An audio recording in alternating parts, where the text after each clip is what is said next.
who said the administration ignored the handwriting on the wall. Does any of that ring true to you? No. That's not what I was told. No, what I was told, no one told me that, look, there was no good time to get out.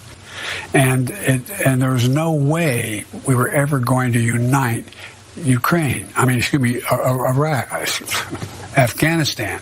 No way that was going to happen. Are you rejecting the conclusions or the accounts that are in this Army report? Yes, I am.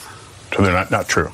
I'm rejecting them. The fact is that if we are able to do the things I'm talking about here, it'll bring down the cost for average families.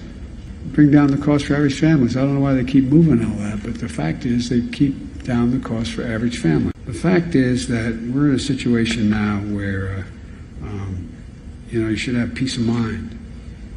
I know food prices are up and we're working to bring them down. As I said, I grew up in a family where the price at the pump went up, you felt it, and I understand. But these things are necessities. We're working to bring down prices where they're not totally what the families, in fact, have to pay now. I think it was back in July you said inflation was going to be temporary. I think a lot of Americans are wondering what your definition of temporary is.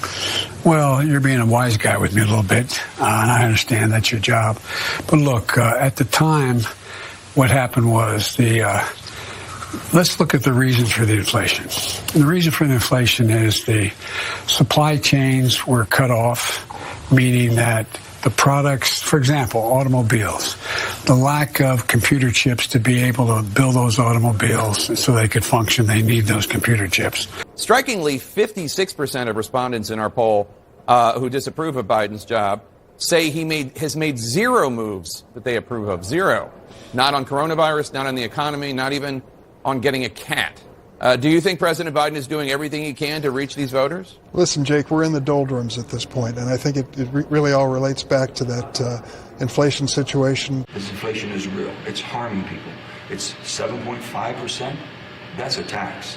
And it continues to increase. It's not decreasing. Speaker Pelosi doubled down tripled or quadrupled down, I guess, on Build Back Better would help fight inflation. This is not a time to be throwing more fuel on the fire. We have inflation, and we have basically an economy that's on fire.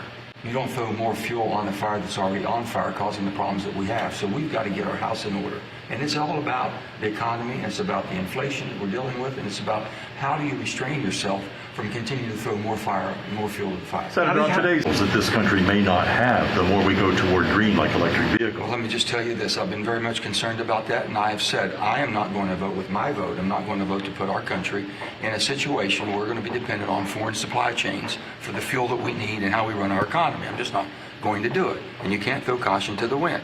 We're the greatest nation on earth. We should be able to be energy independent and take care of ourselves. And we can do that while we help our allies around the world. We're not doing what we should do and what we could do, and you can't basically just say you wish it away and it happens. How do you think the inflation will affect Democrats in the mid? I don't know on the political.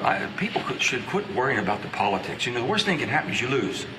Do the right thing for the American people. Be an American. Don't worry about being a Democrat or Republican. Be an American. Do our jobs that we swore an oath to. This does not raise anyone's. If you're making less than $400,000, you're not paying a single penny more in taxes. Not a single penny more in taxes. And it does not increase the deficit because it's paid for. Healthcare is part of Abigail, Congresswoman, your Congresswoman's background. I'm hoping that if in fact he's foolish enough to go in, he's smart enough not to in fact do anything that would negatively impact on American citizens. Have you told him that? Yes. You've told him that Americans will be a line that they can't cross? Well, I didn't have to tell him that. I've spoken about that. He knows that.